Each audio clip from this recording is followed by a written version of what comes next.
Seryoso ka ba, anak? Talaga bang gusto mong maging manggagamot? Tanong ni Romulo. Oo naman, tay. Simula pagkabata, gusto ko nang sundan yung yapak ni Tatang Uwak eh. Kaso alanganin pa ako sa edad ng mga panahong yun. Pero ngayong nasa tamang gulang na ako, hindi ko napapalipasin ang pagkakataon. Naiintindihan ko. Sinusubukan ko lang kung talagang alam mo ang ginagawa mo. O siya, kailangan na nating umalis. Bumalik na tayo sa kagubatan bago pa tuluyang sumapit ang dilim. Sandali lang po tay, mauna na po kayo. May kailangan po akong lakarin sa bayan eh. Pangako po, hindi po ako magpapakita sa mga kalaban. Delikado ang mag-ikot sa bayan. Hindi pa rin tumitigil ang mga kalaban sa paghanap sa atin. Kaya kung ano man ang gusto mong gawin, maaari bang ipagpaliban mo na lang muna? Alam ko din naman po yun tay. Pero hindi na pwedeng ipagpaliban yung gagawin ko. Mahalaga ang araw na to para sa akin. Teka, hindi mo naaalala? Parang nakalimutan mo yata, tay. Wika ni Ludi. Nagtaka ang ama sa kung ano ang ibig sabihin nito. Ano bang meron? Ano bang nakalimutan ko, anak? Kaarawan ngayon ni Tatang Uwak. Sarili mong tatay hindi mo alam? Tugon ni Ludi. Naku, oo nga pala. Ngayon nga pala ang karawan ni tatay. O siya, sige. Ikaw na ang bahala kung anong bibilin mo para sa kanya. Wika ni Mang Romulo. Masayang umalis ang dalaga. Ngunit lingid sa kalaman nito. Sa mismong araw na yun, mararanasan niya ang pinakaunang pakikipagtuos sa kalaban. Pagdating nito sa bayan, mabilis na nagpunta sa palengke ang dalaga habang naghahanap ng mabibili para sa matanda. Napansin nitong wala masyadong tao sa lugar, maliban na lamang sa mga nagtitinda. Hindi naman ito inisip ni Ludi dahil pangkaraniwang araw lang yun. Malapit na ring sumapit ang hapon. Karamihan sa mga tao ay umuwi na.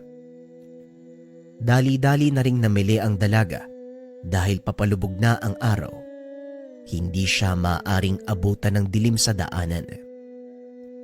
Nang makumpleto na ang bibilhin, dali-dali na itong umuwi at habang naglalakad, naramdaman nito ang maalinsangang ihip ng hangin. Bumigat ang enerhiya sa paligid. Nangangahulugan, may ibang presensya sa lugar na may kakayahang gumamit ng lihim na karunungan. Bagyang nagbagal sa paglalakad ang dalaga, nagtaas siya ng depensa. Maaaring may masamang tangka ang kung sino mang umaaligid sa kanya.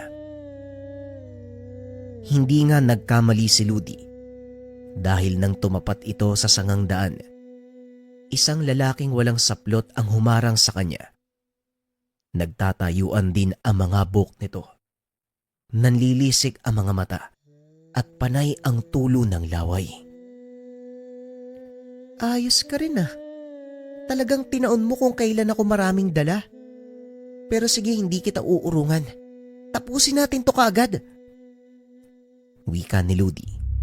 Ibinaba nito ang mga pinamili. Dinukot mula sa bulsa ang isang itim na tela.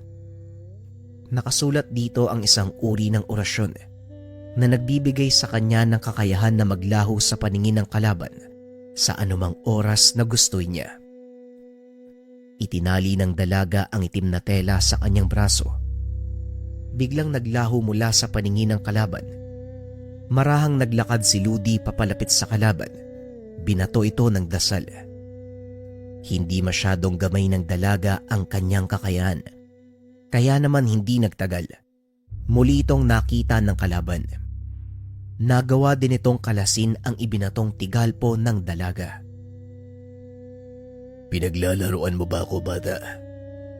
Anong akala mo sa akin, ha?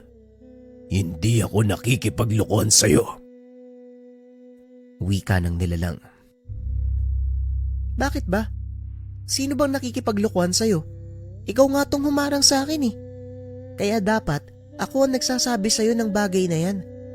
Ngayon kung ayaw mong masaktan, habang nakakapagtimpi pa ako, umalis ka sa daraanan ko. Tugon ng dalaga. Bigla namang sumugod ang nilalang at dinamba si Ludi.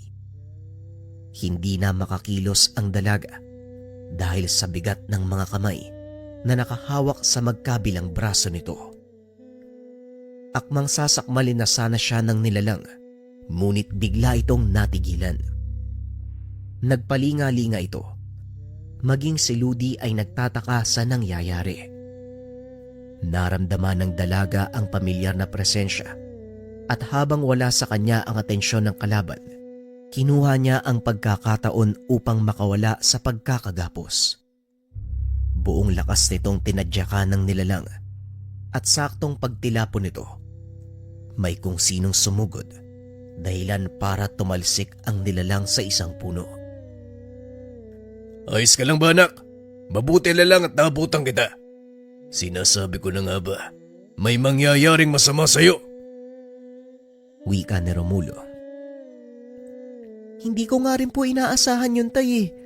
Pero maraming salamat po dumating po kayo. Tugon ni Ludi. Nilingon ito ni Romulo. Napansing may sugat ang dalaga sa braso. Bilisan mo na at mauna ka. Kailangan magamot niyang sugat mo. Mahirap na. Siguradong may kamandag ang isang to. Wika ni Romulo. Saka pa lamang nalaman ni Ludi. Nagtamo siya ng pinsala mula sa kalaban. Mas lalo akong may dahilan para manatili, tay. Walang yang aswang yan. Sinong nagbigay sa kanya ng karapatan na sugatan ng makinis kong balat? Galit na galit nitong sinugod ang nilalang na noon ay nagsisimula pa lamang tumayo. Dinampot ng dalaga sa daan ang isang malaking sanga ng kahoy. Ginamit ito na pamalo. Walang tigil na hinagupit ang kalaban na halos hindi na makatayo. Hindi na rin nakapagsalita pa si Romulo. Sa halip hinayaan itong ilabas ng dalaga ang galit. Hindi na makilala ang mukha ng nilalang nang bitawan ito ni Ludi. Humahangos pa ang dalaga habang itinataas ang hawak na pamalo.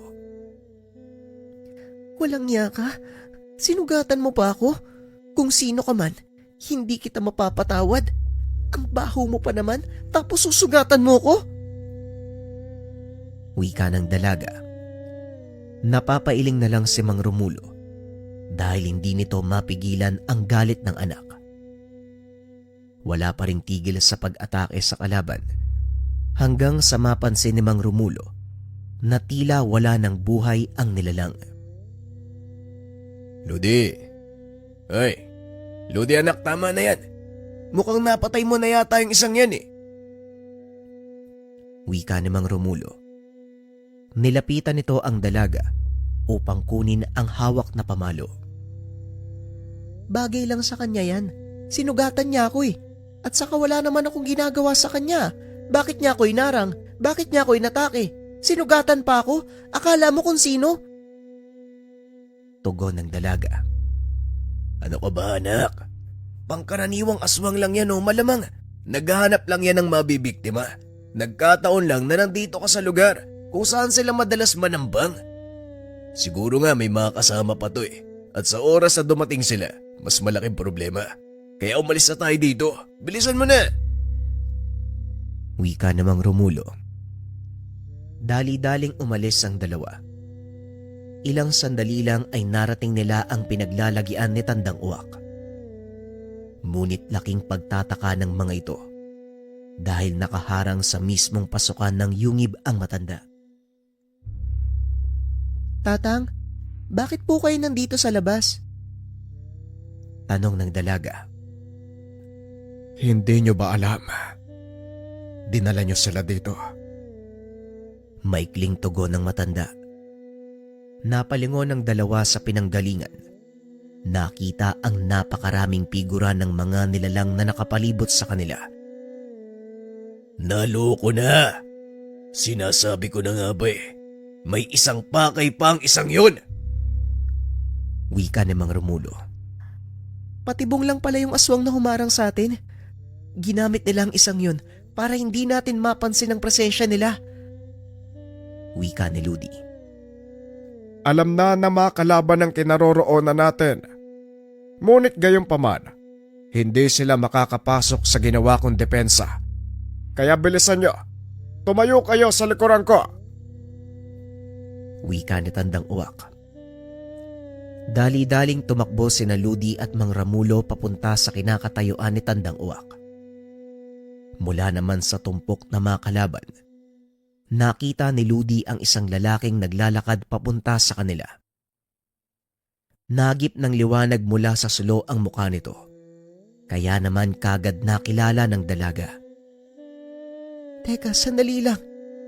Hindi ba ikaw si... Hindi na naituloy ng dalaga ang sasabihin dahil dinuktungan ito ng lalaki. Oo, Ludi. Ako nga si Argel. Isa sa mga kaklase mo. Nagulat ka ba? Ang totoo ako din eh.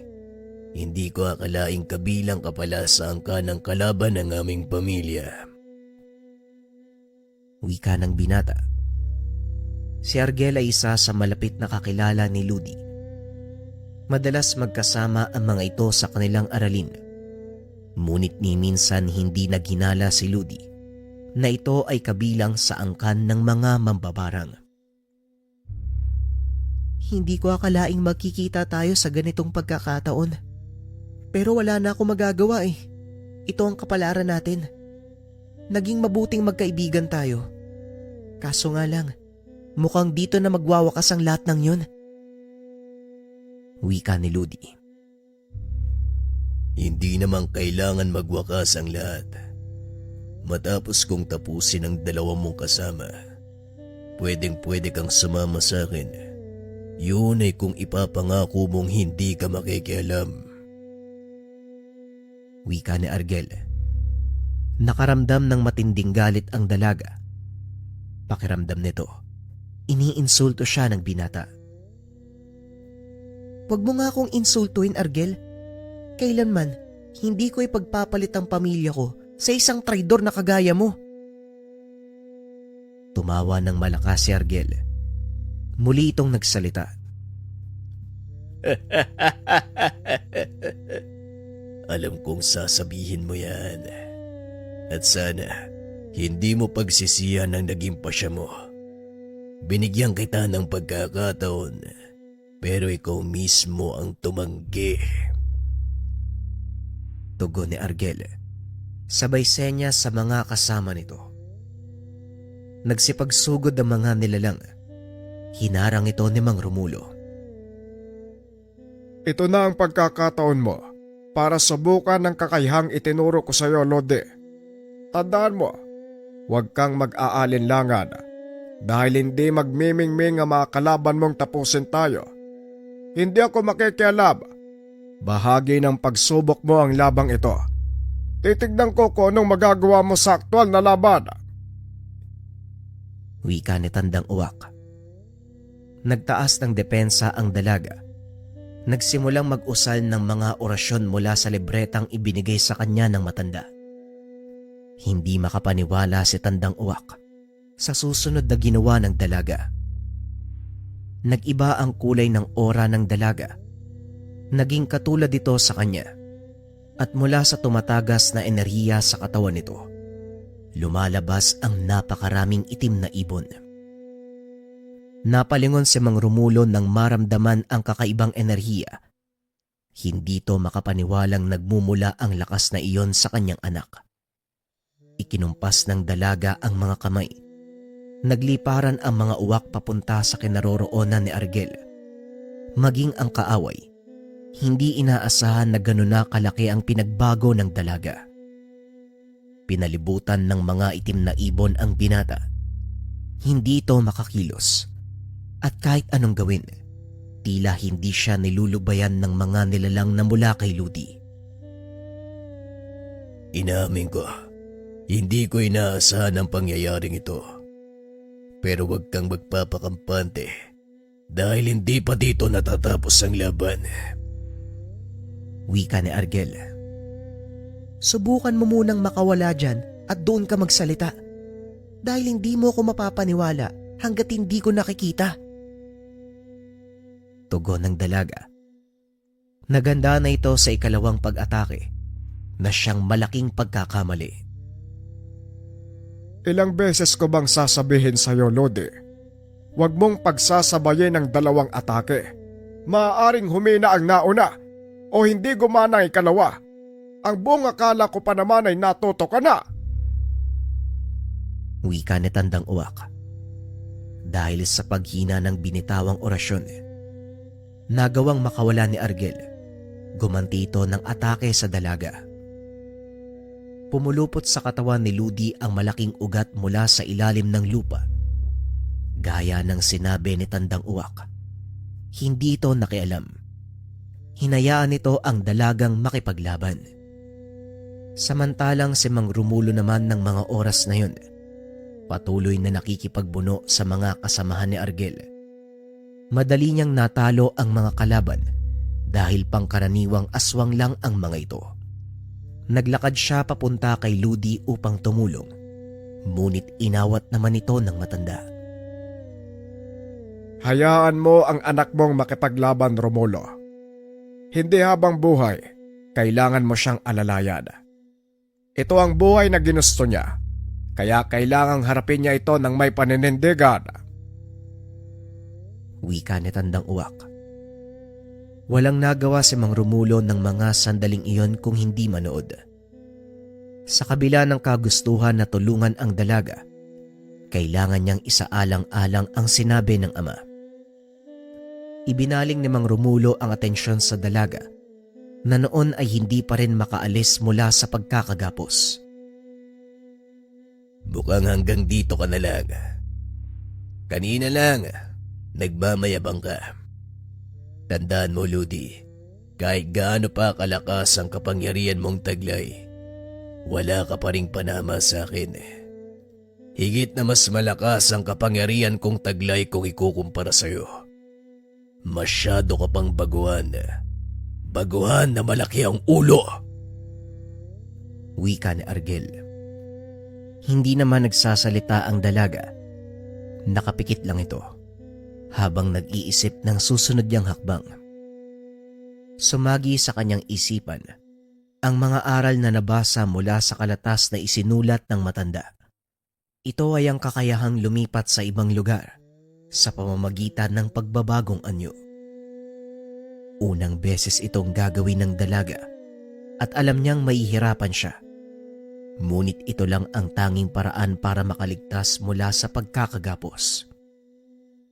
Hindi rin formal na naituro sa kanya ni Tandang Uwak ang tungkol sa pamamarang ito, ngunit nagawang ipakita sa kanya ng matanda. Idinilat ni Ludi ang mga mata. Tinignan ang espasyo sa likuran ni Argel. Muli itong pumikit. Pinakiramdaman ng mabuti ang paligid. Nang masigurado nitong hindi kumikilos ang kalaban, sinimulan niyang isagawa ang kanyang plano. Laking gulat ni Tandang Uwak nang muling baluti ng itim na liwanag ang katawan ng dalaga. Sa pagkakataong iyon, isa-isang lumabas sa katawan ng dalaga ang mga itim na ibon.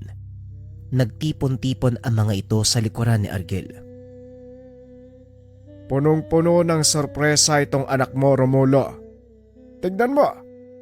Isa sa pinakamataas na kakayahan ng ating angka ng kanyang ginawa.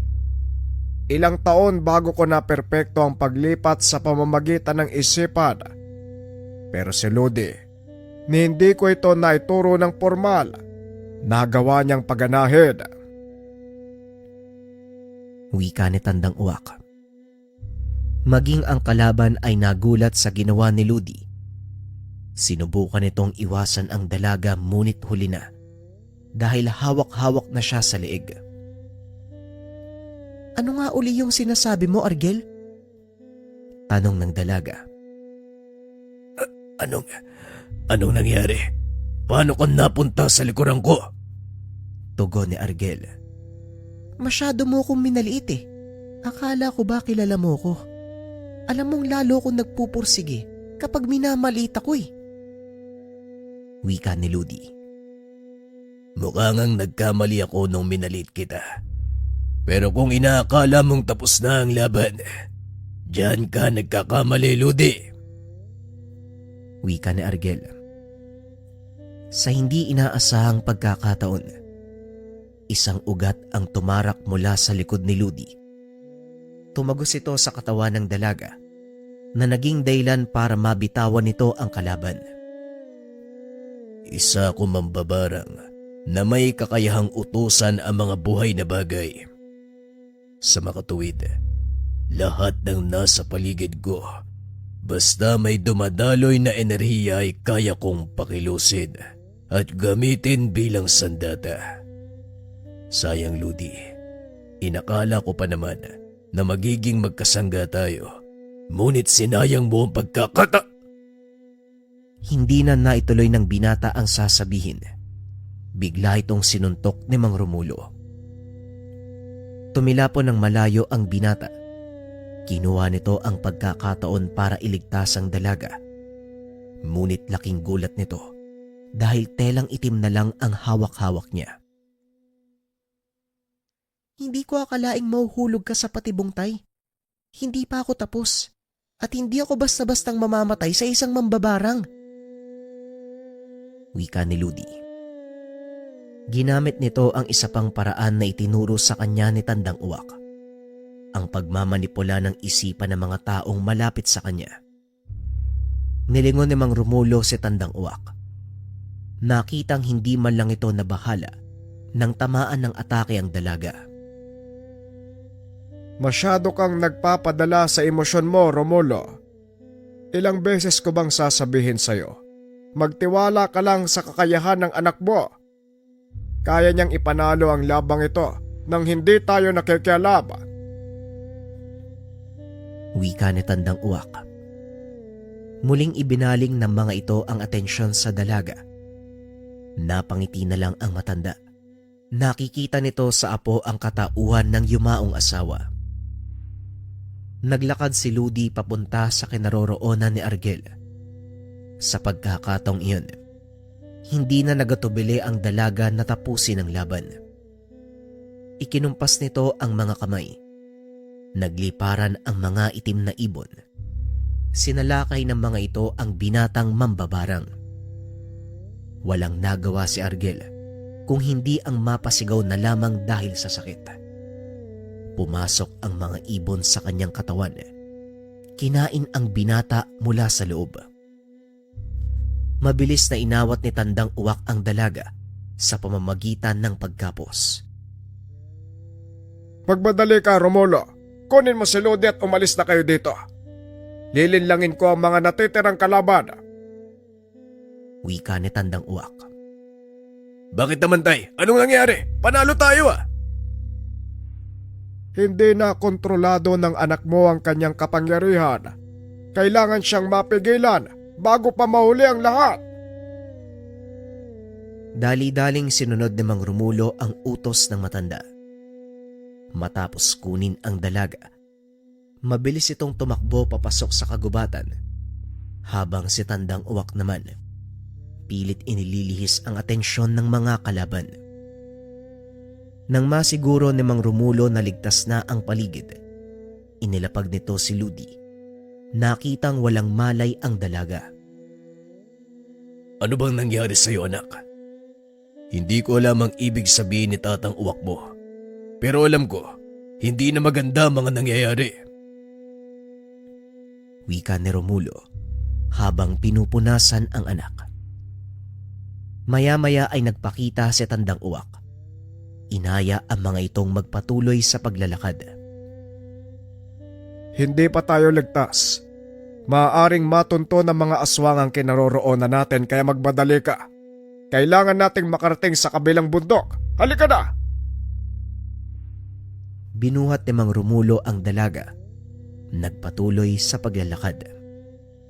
Hindi na ito nag-aksaya ng panahon upang magtanong kung ano ang nangyari dahil alam niyang ipapaliwanag din ito ng matanda. Ilang sandali pa, narating nila ang isang maliit na yungib. Nasa gawing dulo na ito ng kabundukan. Hindi na din pamilyar ang lugar na ito para sa kanya. Tatay, bakit mo kami dinala dito? Anong meron sa lugar na to? Tanong ni Romulo. Isa ang yungib na ito sa naging kanlungan ko. Dito ko hinasa ang mga kakayahang minana ko sa iyong ina. Ligtas tayo sa lugar na ito, kaya wala kayong dapat alalahanin. Sikapin mong magamot ang pinsala ni Lodi at ipapaliwanag ko sa iyo ang lahat ng bagay. Wika ng matanda habang sinisindihan ang mga sulo na nasa dingding ng yungib. Tumambad ang mga nakasulat at mga guhit sa paligid. Hindi ko akalaing na malagi ka din sa lugar na ito, Tay. Malayo na ito sa ating bayan, Buti nakakapunta ka dito. Tanong ni Mang Romulo. Kagaya ng sinabi ko sa iyo, isa lang ang lugar na ito sa masasabi kong naging tahanan nung mga panahon na umalis ako sa atin. Ano? Kumusta naman ang kalagayan ni Lodi? Tanong ni Tandang Uwak. Yun na nga po, Tay. Wala pa rin siyang malay, Ano bang nangyari kanina? Bakit niyo siya pinigilan? Anong ibig yung sabihin na hindi niya nakontrolado yung lakas niya? Tanong ni Mang Romulo. Dito na pinaliwanag ni Tandang Uwak ang mga nangyari. Biglang kumawala ang kapangyarihang natutulog sa katawan ni Lodi. Hindi ko akalaing mangyayari ito Sa sobrang pag-iwas natin na matuto ang anak mo sa lihim na karunungan, hindi man lang natin naisip na nasa katawan pala niya ang kapangyarihan ng nanay mo. Ang buong akala ko, ipinamana ito sa akin. Pero nagkamali ako. Napagtanto ko kanina nang sunod-sunod niyang gamitin ang mga kakayahan ni Isabela. Pagpapaliwanag ng matanda. Bagaman hindi ito nasaksihan ni Romulo, alam niya ang sinasabi ni Tandang Uwak dahil minsan na itong naikwento sa kanya ng ama. Hindi ko ito masyadong nabigyan ng pansin kanina dahil nakatuon ang atensyon ko sa pakikipagsagupaan sa mga aswang. Ano pong mangyayari kung hindi niyo pinigilan si Lodi? Tanong ni Mang Romulo. Maaaring pati tayo ay nawala na din sa mundong ito. Ang nakita mong nangyari sa binatang mambabarang na yon, wala pa sa kalingkingan na maaaring maganap kung sakaling hindi ko inawat si Lodi. Malakas na kapangyarihan ang nagising sa katauhan ng anak mo at kailangan itong obserbahang maigi. Wika ni Tandang Uwak. Kung ano mas makakabuti para kay Lodi, yon ang gawin natin, Tay. Mas mabuti nang mamuhay siya ng normal kaysa magdulot ng kapamakan sa mundo. Wika ni Mang Romulo. Yan din mismo ang dahilan kung bakit ko kayo dinala sa lugar na ito. Dito ay pinasa sa akin ng iyong ina ang kanyang kakayahan. Pero ang ipinagtataka ko, paanong napunta kay Lodi ang malaking bahagi nito? Wika ni Tandang Uwak. Hindi ko din alam kung paano nangyari yun, Tay. Hindi kaya... Likas kay Lodi ang kakayahan. Imposible. Alam mong hindi siya mula sa purong dugo ng iyong ina. Pangkaraniwang tao ang naging asawa mo, kaya hindi ko makita ang koneksyon kung paanong naging likas kay Lodi ang kakayahang ito. Gayunpaman, kahit ano pa ang maging rason, kailangan itong tanggalin sa kanya, kung hindi maraming mapapahamak. Wika ni Tandang Uwak. Kung ganun, Tay, kailan mo to gagawin? Wika ni Romulo. Sa oras na magkamalay ang anak mo. Ngunit kailangang sapat ang lakas niya dahil malaking bahagi ng kanyang enerhiya ang maaaring mawala sa oras na gawin ko yon. Sa ngayon, hayaan mo siyang makapagpahinga Hindi ko tatanggalin ang gapos dahil maaaring kumawala ang kapangyarihan anumang oras habang wala siyang malay. Hindi mo gugustuhin mangyari yon dito.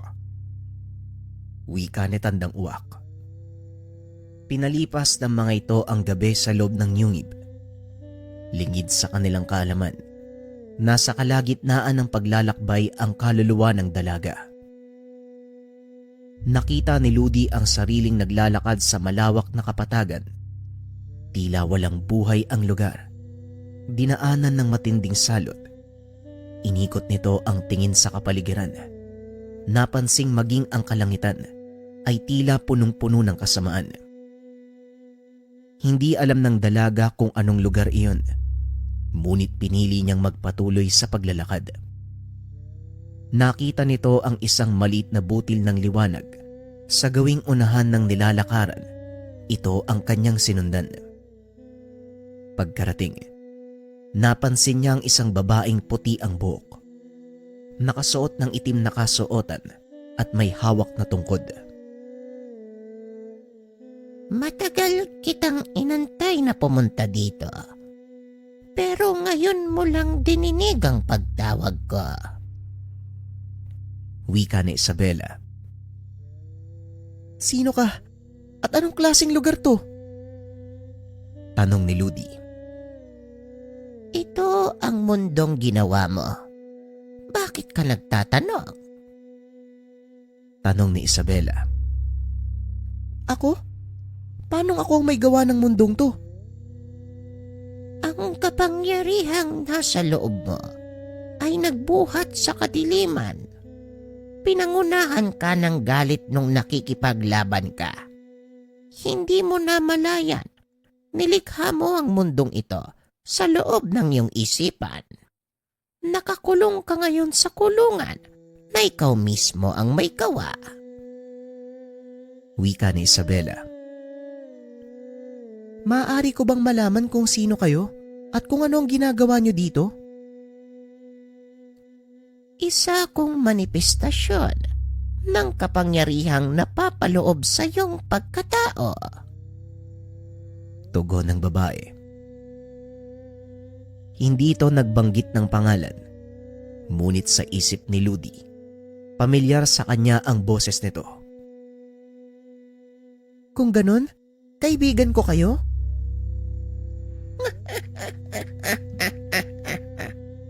Depende kung ano ang kakalabasan ng lahat.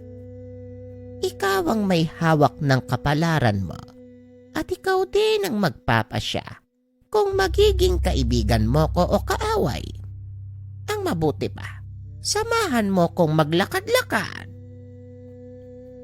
Tugon ng babae.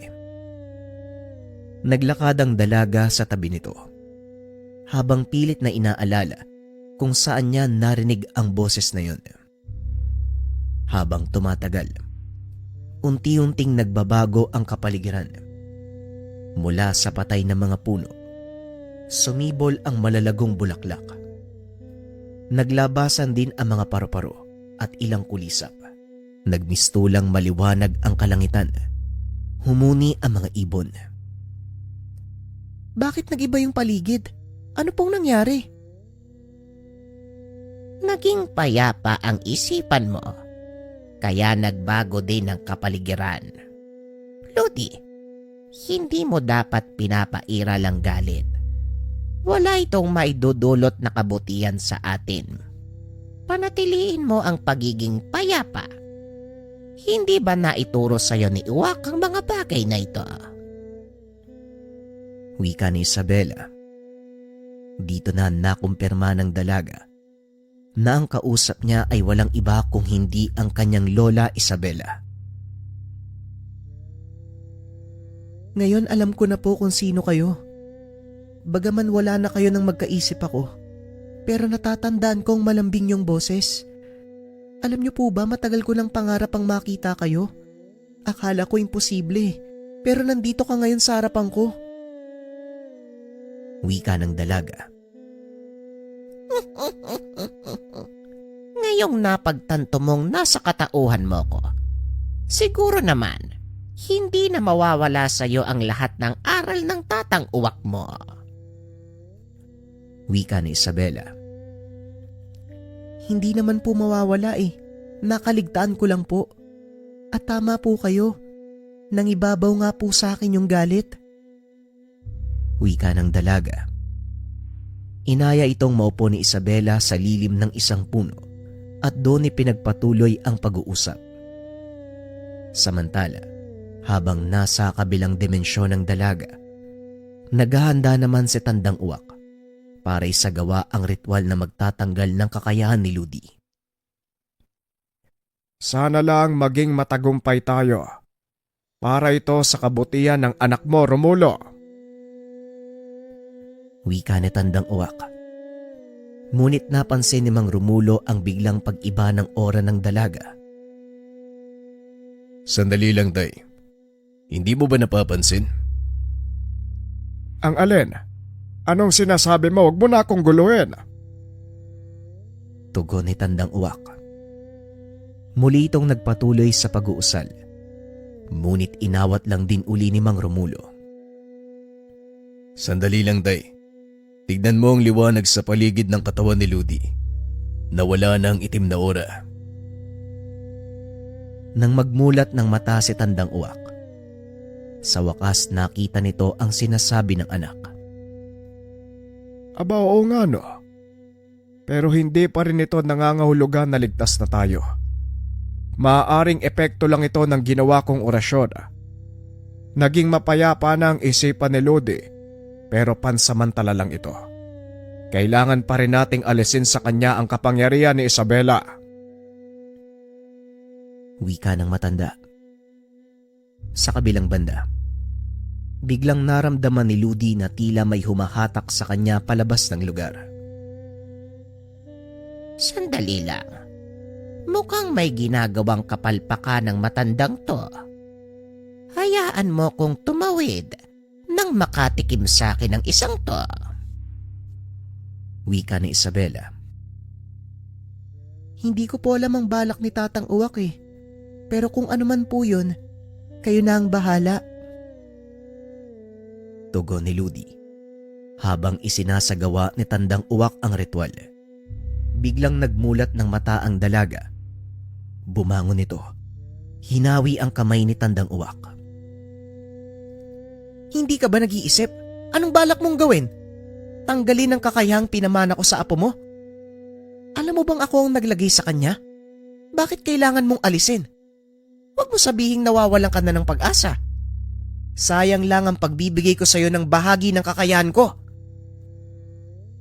Wika ng dalaga. Napagtanto ni Tandang Uwak na hindi si Ludi ang nagsasalita kung hindi si Isabela. Hindi naman ito kaagad na paghalataan ni Mang Romulo. Ano bang sinasabi mong bata ka? Nawalan ka na ba ng respeto sa tatang mo? Tanong ni Romulo. Nilingon nito ni Ludi. Tinitigan ng masama. Saka pa lamang nito napansin ang malaking pagkakaiba. Isa ka pa. Manahimik ka, Romulo. Wala ka ring silbi, ano? Hindi mo man lang nakuwang gabayan ng anak mo. Gayong alam mo na may malaking posibilidad na maaaring mamana ni Ludi ang kakayahan ko. Sinabi ko sa inyo noon, bago ko mawala. Ingatan niyo ang batang to dahil maaaring siyang magmana ng kakayahan ko. Alam mo yan, Uwak, diba? Pero anong ginawa mo? Mas pinili mong ikubli ang kakayahan ng bata. Wika ni Ludi. Hindi naman sa ganoon. Wala sa inagap ko na ilagay mo sa katawan ng apo natin ang kapangyarihan mo. Paano ko naman malalaman? Hindi mo nga sinabi noon eh. Tugon ni Tandang Uwak. Tay, siguro mas mabuti kung hindi ka nasasagot. Delikado tayong dalawa, Tay. Alam mo ang ugali niyan. Wika ni Mang Romulo. Anong gusto mong gawin, Isabela? Hindi ko kayang panghawakan ng kapangyarihan ni Lodi. Maaaring magdulot ito ng kapamakan sa lahat. Tanong ni Tandang Uwak. Magdudulot lang ito ng kapamakan kung hindi mo gagabayan ng tama ang bata. Naipaliwanag ko na sa kanya ang lahat eh. Hindi mo na kailangan tanggalin ang kapangyarihan sa kanyang katawan. Hayaan mo itong lumago. Maniwala ka sa akin, Uwak. Ang batang ito ang magiging simula ng panibagong yugto ng ating kasaysayan. Tugon ni Isabela. Maya-maya ay nawalan ng malay ang dalaga. Sinalo ito ni Romulo at muling inihiga. Samantala, muling nagbalik sa kabilang dimensyon si Isabela. Kinausap ang dalaga. Maaari ka nang bumalik, Apo. Tandaan mo ang mga sinabi ko. Walang sino man ang makakapagdikta ng iyong kapalaran. Ikaw at ikaw ang gagawa ng daan. Gabay lang ang mga tao sa iyong paligid. Wika ni Isabela. Maraming salamat po sa pagkakataon, Nanang Isabela. Ngayon mas nauunawaan ko na po ang lahat. Wika ni Ludi. Hinawakan ni Isabela ang kamay nito. Unti-unting nagliwanag ang paligid. Nang humupa, nakita ni Ludi ang madilim na paligid. Napagtanto, nakabalik na siya sa totoong mundo. Lodi? Lodi, ikaw na ba yan na po? Tanong ni Tandang Uwak. Sino pa po ba, Tang? Ako lang naman po yung nandito Saka si tatay. Akala ko si Nanang Isabela mo pa din ang nasa katauhan mo eh. Munti ka na ako doon Nakakatakot pa rin ang nanang mo. Hindi ko po alam na takot ka din pala kay Nanang Isabela. Pero maiba ko. Ano po bang nangyari sa akin? Tanong ni Ludi. Nawala ka sa iyong sarili at kamuntikan mo nang mawasak ang kagubatan. Inawat ka ng tatang mo kaya ka nawalan ng malay. Tugon ni Romulo. Ang mabuti pa, ipagpatuloy mo muna ang pagpapahinga. Kinabukasan may mga ituturo akong dagdag na kaalaman sa'yo. Kung tungkol naman doon sa kalaban mo, napatay mo siya na dapat lang mangyari. Wika ni Tandang Uwak. Natatandaan ko naman po yung nangyari, Tatang. At wala po akong pinagsisisihan. Kung kalaban ng turing nila sa atin, yun din ang magiging tingin ko sa kanila. At sa oras na maging banta sila sa kapayapaan, hindi ako magdadalawang isip na pigilan sila. Tugon ng dalaga. O siya, wag mo na munang pagurin ang sarili mo. Natalo ang kalaban at siguradong lalo ka nilang habulin. Apo ni Tandang Lebi ang napatay mo, Ludi. Hindi biro ang nasimulang hidwaan at siguradong mas malaki na ang problema ngayon. Wika ni Mang Romulo. Matagal ko nang kakilala si Argel. Ni minsan hindi ko man lang naisip na kaanak pala siya ng kalaban natin. Gayunpaman, maling landas ang pinili niya . Hindi dapat pang hinayangan na makagaya niya. Tugon ng dalaga. Likas na matatag ang puso ni Ludi pagdating sa mga ganitong bagay. Hindi ito emosyonal, kagaya ng pangkaraniwang mga dalaga. Pinahanga mo talaga ako Hindi ko akalaing nakuha mo ang tibay ng iyong Nanang Isabela. Ngunit simula pa lang ito. May paparating pang mas malakas na kalaban at kailangan natin itong harapin sa ayaw at sa gusto mo. Wika ni Mang Romulo. Tahimik lang na nakaupo si Tandang Uwak habang pinapakinggan ang pag-uusap ng mag-ama. Tatang, bakit hindi ka pa magpahinga? Alam kong napagod ka din . Kailangan mong bumawi ng lakas. Huwag kang mag-alala sa akin, Apo. Kaya kong bumawi ng lakas kahit hindi ako matulog. Mas mahalaga ang iniisip ko sa ngayon. Nagawang ipadala ni Levi ang kanyang sariling kadugo para kalabanin tayo. Nangangahulugan lang na may binabalak ang matandang yon. Maaaring patibong niya ang lahat ng ito para matunto ng ating kinaroroonan. Kaso nga lang, hindi niya mahanap ang lugar na ito. Tugon ni Tandang Uwak. Kung sakali mang mahanap niya ang lugar na ito, Tatang, hindi ko sila uurungan. Wika ng dalaga. Kung may kailangang humarap sa kanila, hindi ikaw yon. Ako ang dapat tumubos sa labang nagsimula maraming taon na nakakalipas. Tugon ni Tandang Uwak. Tumayo ito at lumabas ng yungib. Ramdam ni Ludi ang bigat na dinadala nito. Alam niyang hindi basta-basta kalaban si Tandang Libay. At sa kasalukuyan nilang antas, malaki ang posibilidad na hindi ito kayanin. Kinabukasan, lumabas ng yungib si Ludi para hanapin si Tandang Uwak. Nanlaki ang mga mata nito nang makita ang napakagandang tanawin. Nakaupo ang matanda sa paanan ng isang puno habang nakapatong sa balikat nito ang isang itim na ibon. Mabuti naman at gising ka na. Nga pala, naganap ng makakain ng iyong ama. Nagugutom ka na ba? Tanong ni Tandang Uwak. Hindi po, Lolo. Parang hindi nga po ako nakakaramdam ng pagod eh. Nawala din po yung mabigat na pakiramdam ko. Parang bigla na lang pong gumaan yung lahat. Wika ni Ludi. Yon ay dahil natutunan mong maging mahinahon. Mas pinairal mo ngayon ang iyong isipan kaysa sa iyong puso.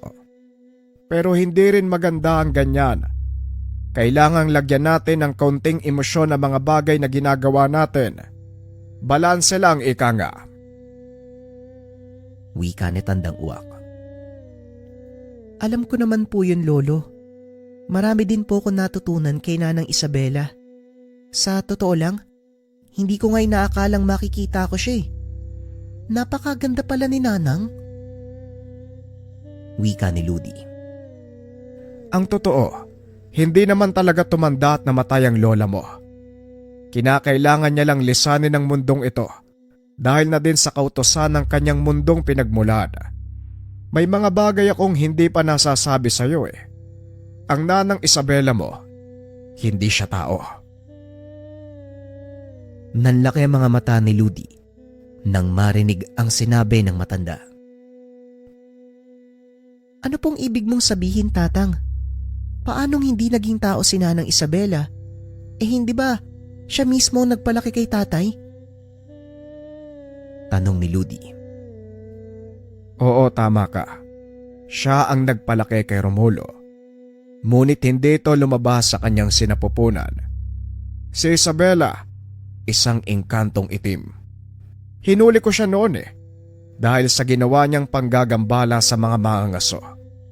Ngunit sa halip na patayin, pinalaya ko siya dahil nauunawaan ko ang kanilang likas na katangian. Wika ng matanda at dagdag pa nito. Hindi niya lubos akalain magiging malapit sila sa isa't isa. Kalaunan ay nagpasya ang noong dalaga pang si Isabela manatili sa tahanan ni Tandang Uwak. Sa pagpapatuloy ng kwento, ipinagtapat ni Isabela na meron siyang inaalagaang paslit. Yon ay walang iba kung hindi si Romulo. Tinanggap ito ni Tandang Uwak, pinalaki na parang sarili niyang anak. Kalaunan ay tinuruan niya ito ng mga alam niyang pamamaraan at naging manggagamot kagaya niya. Ngunit hindi ito ang totoong tadhana ni Romulo. Nag-asawa ito, nagkaroon ng anak. Yon ay walang iba kung hindi si Ludi. Namatay sa panganganak ang ina ng dalaga, kaya wala itong nakagis ng nanay na gagabay sa kanyang paglaki. Pero kahit wala po akong nanay, nagawa niyo pong ituro sa akin ang lahat ng dapat kong malaman sa buhay.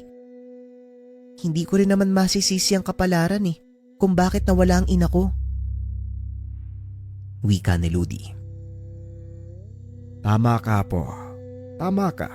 Walang dapat sisihin sa mga nangyayari. Tugon ni Tandang Uwak. Paano naman pong nananahan sa loob ng aking katawan ng kapangyarihan ni Nanang Isabela? Biglang natigilan si Tandang Uwak sa tanong na ito. Ayaw na sanang sagutin ng matanda ang katanungan. Ngunit naisip nito, dumating na ang tamang panahon para malaman ni Ludi ang totoo. Siguro ito na ang tamang panahon para malaman mo ang katotohanan. Patay ka ng isilang Lodi. Ito ang dahilan kung bakit nawala ang nanang Isabela mo. Wika ni Tandang Uwak. Hinayaan naman ng dalaga na ituloy ng matanda ang kwento. Ayon pa dito, isinilang si Ludi na walang buhay. Kasunod nito ay namatay naman ang kanyang ina. Nakita ng dalawang nakakatanda ang pagdurusa ni Romulo. Kaya naman nagpasya si Isabela na gawin ang kaisa-isang bagay na ipinagbawal sa kanya. Ito ay ang bumuhay ng patay. Kinuha ni Isabela ang sanggol. Inihipan nito sa ilong. Maya-maya huminga ng malalim ang bata. Nagpakawala ng malakas na iyak. Inilapag niya ito at habang ginagawa yun, unti-unting nagliwanag ang katawan hanggang sa tuluyan ng maglaho, pumasok sa katawan ng sanggol. Hindi makapaniwala si Tandang Uwak ng mga oras na yun. Ngunit kailangan niyang tanggapin ang naging pasya ni Isabela. Ito ang dahilan kung bakit iniingatan niya ng husto si Ludi. Dahil sa oras na malaman ng mga kaaway ang totoong pagkatao ng dalaga, patuloy nilang hahangarin ang makuha ito. Ito ang dahilan kung bakit ayaw kitang turuan noon eh. Pero nagkamali ako ng desisyon. Mas kailangan mo palang matutunan ng lahat ng alam ko para mabuo ang iyong pagkatao. Wika ni Tandang Uwak. Ngayon naiintindihan ko na kung bakit nasa katawan ko si Nanang Isabela. Iisa lang pala kami ng katauhan. Wika ng dalaga. Hindi man kita kadugo. Hindi man ako nagkaroon ng sariling pamilya. Ngunit masaya ko dahil dumating kayo ni Romulo sa aking buhay. Ngayon ko napatunayan na kahit isang ermitanyong piniling mag-isa, pwede palang maging masaya. Wika ni Tandang Uwak. Niyakap ito ni Ludi mula sa likod. Tandaan mo, Tatang, hindi ko hahayaang mawala yung kasiyahang iyon. Tugon ni Ludi. Maya-maya ay dumating si Mang Romulo. May dalang mga prutas at isang buhay na baboy ramo. Sandali lang ha. Ihanda ko lang ang ating makakain. Sa ngayon, ito na muna ang kainin mo, Ludi. Wika ni Romulo habang inaabot ang mga prutas sa dalaga. Laking gulat ni Romulo dahil bigla itong niyakap ni Ludi. Maraming salamat po, Taya. Kung hindi po dahil sa inyo, malamang hindi ko na naranasan ang kagandahan ng buhay sa mundo. Tugon ni Ludi. Labis namang nagtaka ang ama dahil hindi ito madalas gawin ng dalaga.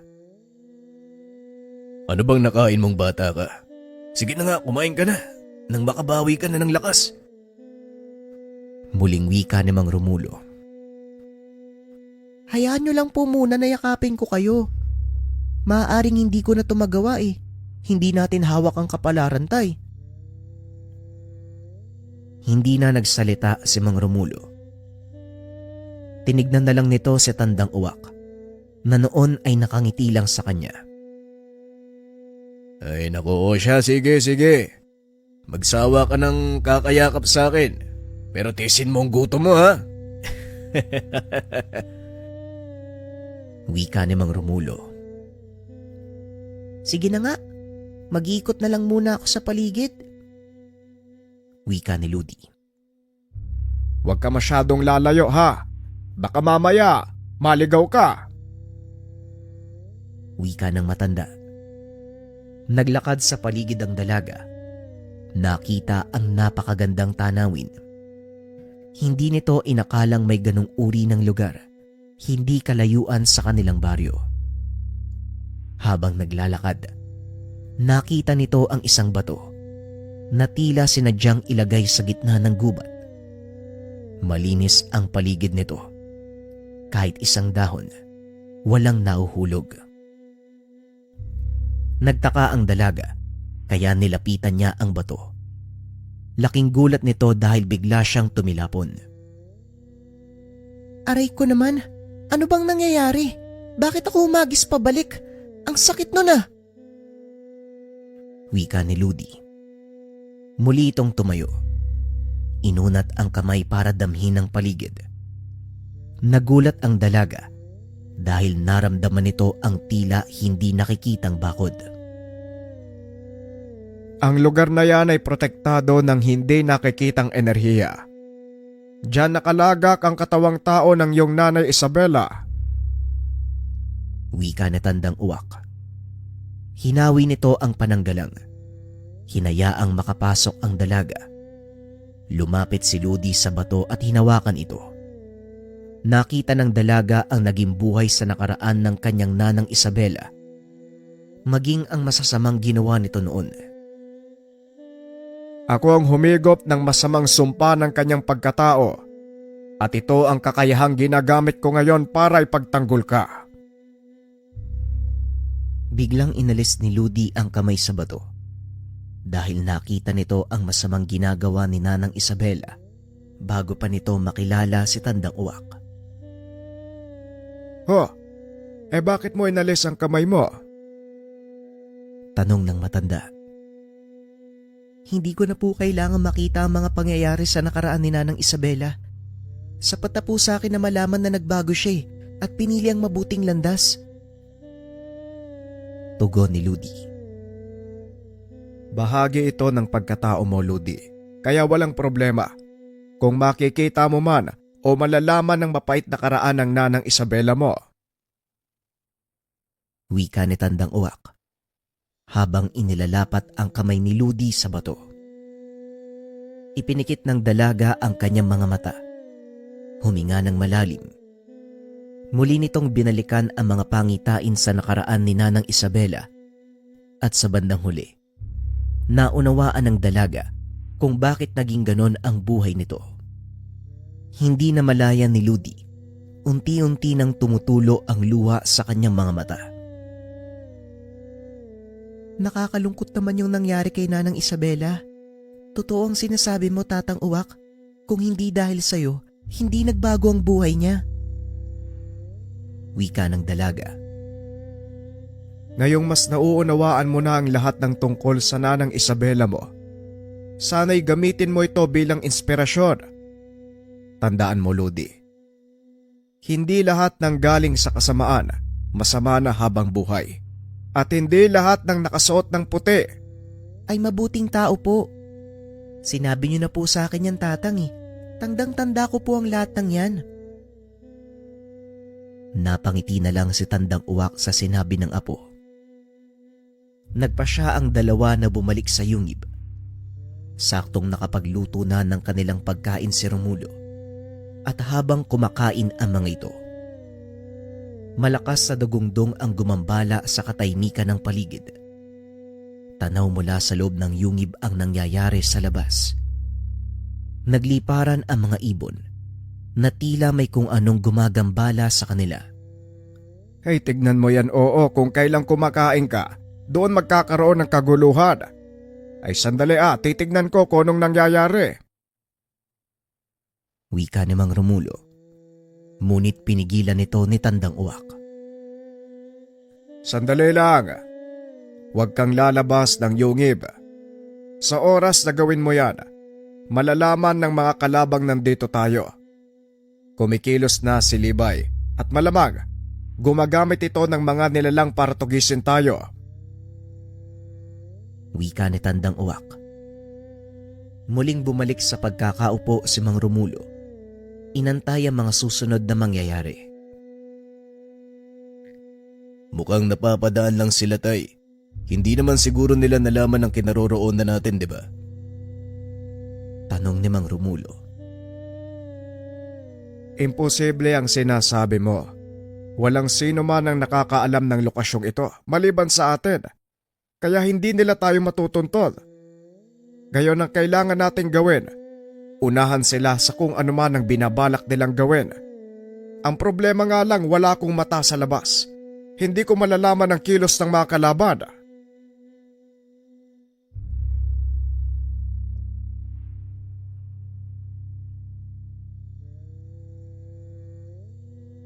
Hindi aayos yung buhay mo hanggat hindi mo nasusubukan to. Pero bago yun, ano ba yung mga bagay na gumagabay sa buhay ng isang tao? Pinakamahalaga, kalusugan. Kapag hindi maayos ang katawan, sira ang lahat ng aspeto ng buhay. Pangalawa, pag-ibig. Kapag hindi nagmamahal o lito sa konsepto ng pagmamahal, sira ang paggawa ng desisyon, madalas nauuto, naloloko. Pangatlo, pera. Hindi alam kung paano kikita o kung sakaling alam man, hindi alam kung paano magbabudget para sapat na makaipon o madoble ang pera at puna ng pangangailangan sa araw-araw. Huli, career. O ano bang gusto mong gawin sa buhay mo? Yung kikita sa trabaho at the same time, makakatulong ka sa ibang tao. Lahat ng ito ay mga energy o puwersa na tumutulak sa daloy ng buhay ng isang tao kung saan tayo mapupunta. Mabuti man o masama, isa o dalawa dyan ang masira, maapektuhan ng kabuang daloy ng enerhiya sa buhay ng isang tao. Minsan nagtataka kayo, may mga tao na alam kung ano yung gagawin sa buhay nila. Career, finance, love life, and health. Parang perpekto. Kagaya nga ng sinabi ko, enerhiya. Ang buhay ay binubuo ng energy, may mga bagay tayo na pwedeng gamitin. Pagkunan upang ma-attract ang mga positibong enerhiya na makakatulong sa atin araw-araw.